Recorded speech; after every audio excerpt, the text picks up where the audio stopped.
life all over again. Ladies and gentlemen, professors, lecturers, gurus, namaste.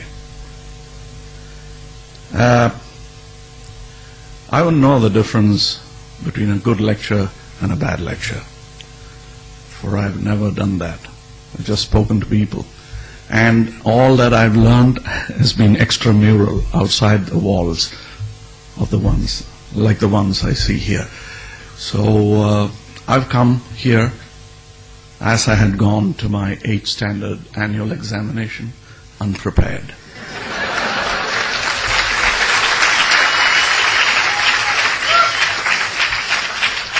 And that was the reason I was a high school dropout. But here I see no such peril. I presume you're all good hosts. So if I fail, you'll still be nice to me.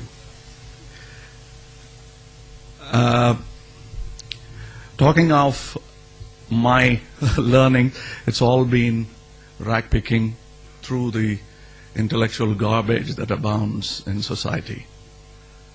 Not that I'm talking ill of my feeding ground, but there are many professor friends of mine who say similar things about university education. But then for me, from the other side, it looks greener. So going back to the old adage, the grass is always greener on the septic tank. Okay. Now that I've said equally good words about you and me, we're all in the same soup.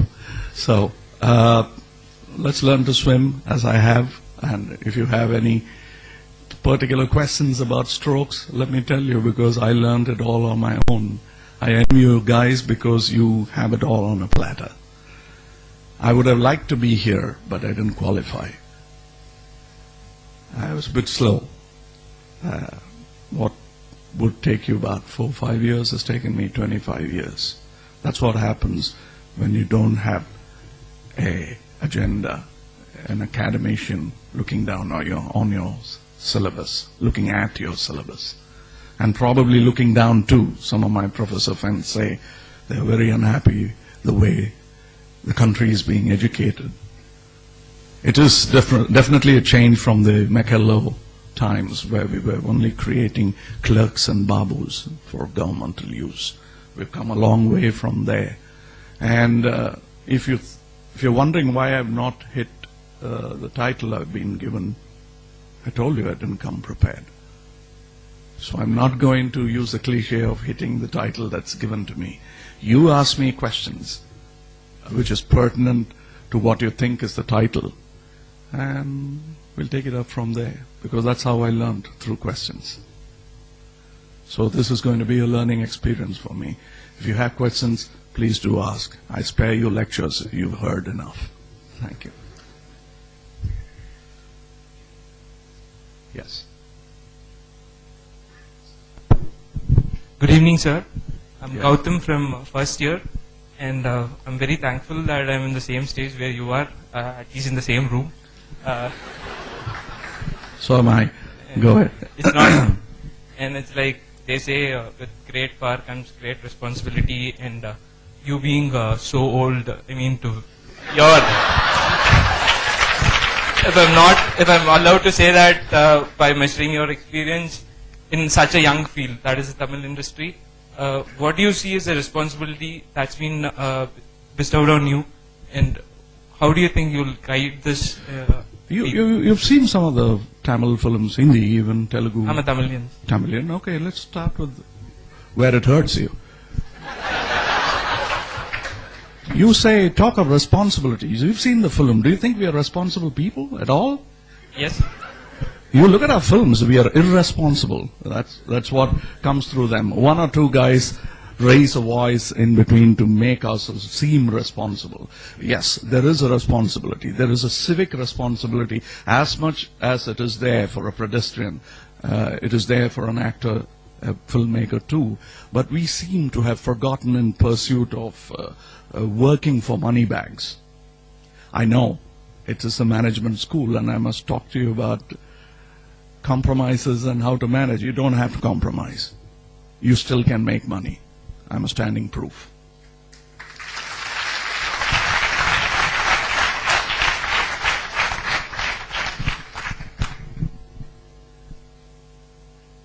After seeing some of your movies, ranging from Appu Raja to Chachi Charbis, and I thought that someday if I get opportunity, I will ask, and this day has come. I never thought of it. Go ahead. And the question is, how being immersed in this, in so many roles, which demands different sort of emotions, how an actor like you can remain in his authentic emotions and feelings? It's exactly like how, sir, you lecture, you handle sane people like these, and then maintain your sanity too.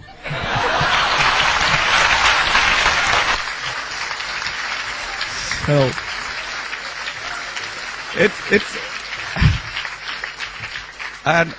it's very, very simple. I think the characters, though people believe I live in them, I don't.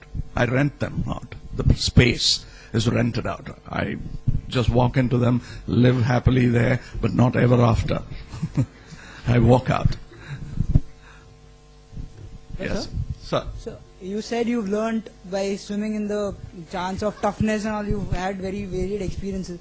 Could you share any one experience that is very close to your heart, which you've learned, like you had to be really stern on what you wanted, and how? What did you learn from it, and how? What took you ahead? Okay, you took the simile of swimming, so first advice, survival advice, don't gulp. It's bad waters.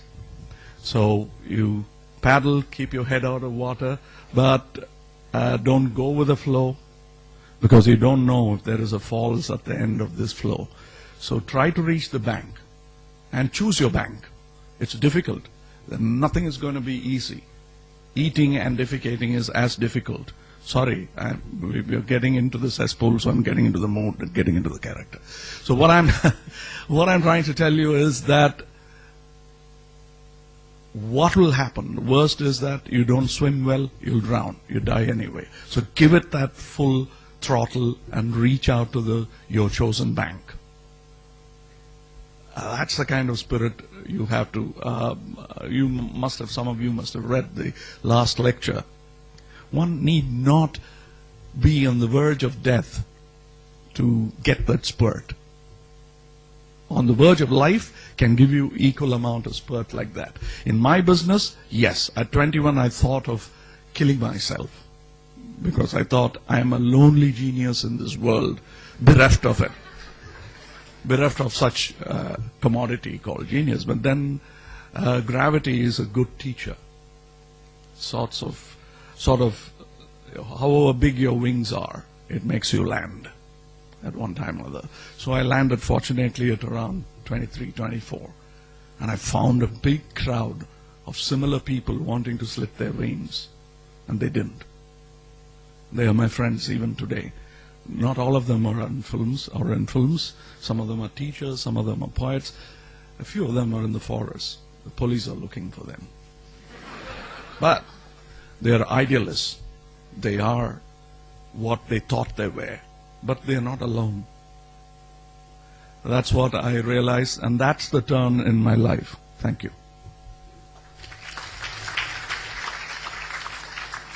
Sir, this is Krishna Prasad from Chennai. Needless to say, now I'm Mahabaram Rasigan.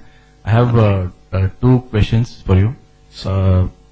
Like India is a powerhouse of talent. There is so much talent in this country, but why do you think we're not able to make the kind of movies that are made in Hollywood? This is my first question. Second question is, today if you see Indian films, many of them are made purely with a commercial purpose. Like just because call sheet of an actor is available, just because you need to make masala movies with complete disregard for script or screenplay. People start making movies. What's your take on this? And do you think this is healthy for the Indian film industry? Do you think just masala is good for health? It can't be. It's just a ingredient, an additional flavor to the food. How can you forget food and feed the customer only with masala? It can't happen, and people will throw up new ideas. I know. I'd like to keep this less nauseous than it's getting to be. So what I'm trying to tell you is that instead of shouting down at my peers or looking down on them, I tell you what ails them. This country, you said, is full of talents, but it's also full of followers. What we need are leaders. And what we need to understand is we are the lawmakers. We don't have to look up at the parliament or at Delhi to make our laws. Our voice will become law. It has. Look at that Gujarati gentleman. I'm a great fan of his. That's because I'm thinking ahead of my times. I'm talking about Mr. Mohandas Karamchand Gandhi. That man is an important hero for me. Not because he's a Mahatma. I have already stripped him off the halo around his head, disrespectfully hoisted there by people with political intent. I am a man, and I look at him as my peer, and I imagine what I would do if I were in his shoes today. And that's what I'm doing within my chosen small spectrum called cinema. If you think I'm arrogating myself to be something as big as Mr. Gandhi, why not? Who knows, there are 20 Kamalhasans and 10 Shivaji Ganesans sitting here. And throw in a couple of Amitabh Bachchans and Americans. We don't know. So why should you belittle yourself and look up at the dais? I like this arrangement of the dais. It's below you.